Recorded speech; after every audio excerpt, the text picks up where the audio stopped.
Good afternoon, Primary 1. I hope you're all well and I hope everyone had a lovely holiday. If I wasn't speaking to you today, I hope you had lots of time to enjoy the snow and have a little bit of a rest, and I hope you've had a good day today.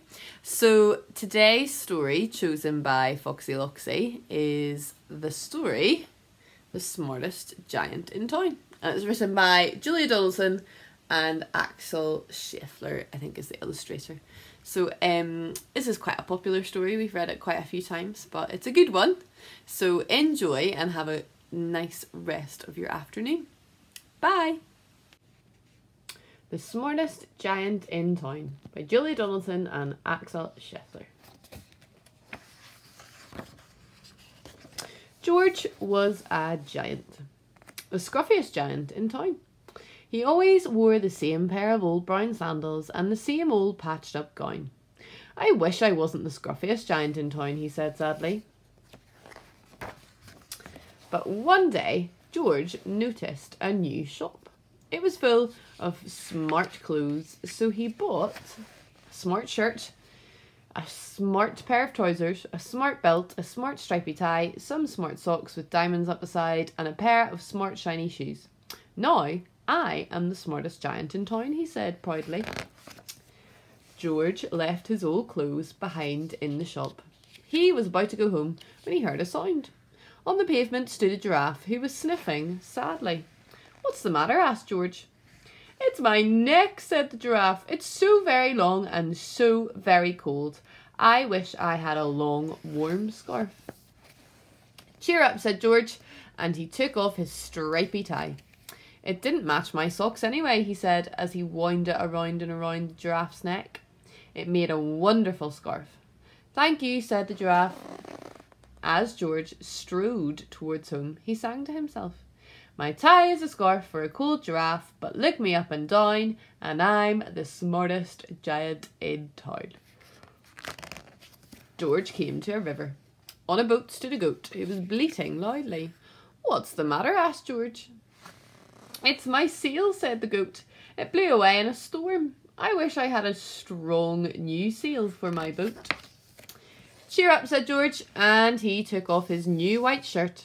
"It kept coming untucked anyway," he said as he tied it to the mast of the goat's boat. It made a magnificent sail. "Thank you," said the goat.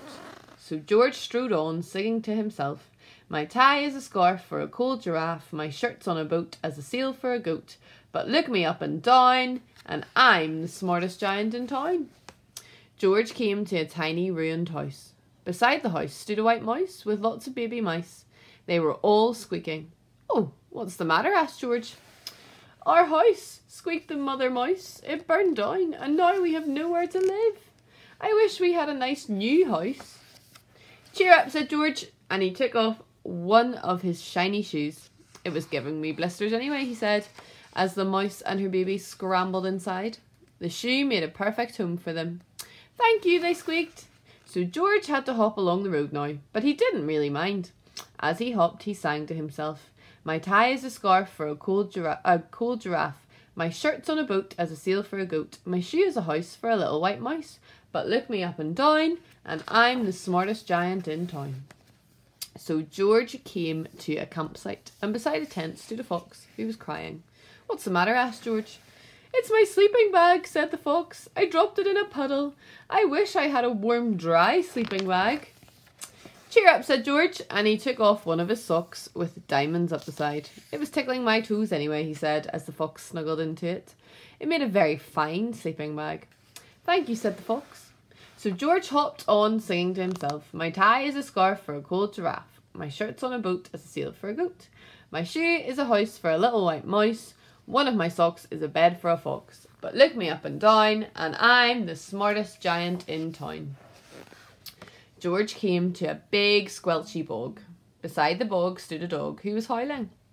"What's the matter?" asked George. It's this bog," said the dog. "I need to get across, but I keep getting stuck in the mud. I wish there was a safe, dry path for me to use." "Cheer up," said George, and he took off his smart new belt. "It was squashing my tummy anyway," he said as he laid it down over the bog. It made an excellent path. "Thank you," said the dog. and the wind started to blow, but George didn't mind. He hopped on, singing to himself. My tie is a scarf for a cold giraffe. My shirt's on a boat is a sail for a goat. My shoe is a house for a little white mouse. One of my socks is a bed for a fox. My belt helped a dog who was crossing a bog, but my trousers are falling down and I'm the coldest giant in town. George felt very sad and shivery and not at all smart. He stood on one foot and thought, I'll have to go back to the shop and buy some more clothes, he decided. So he turned around and hopped all the way back to the shop. But when he got there, it was closed. Oh no, said George, and he sank down onto the doorstep and a tear ran down his nose. He felt as sad as all the animals he had met on his way home. Then, out of the corner of his eye, he saw a bag with something familiar poking out of the top. George took a closer look. My gown, he yelled, my dear old gown and sandals. George put them on. He felt wonderfully comfortable. I'm the cosiest giant in town, he cried, and he danced back home along the road.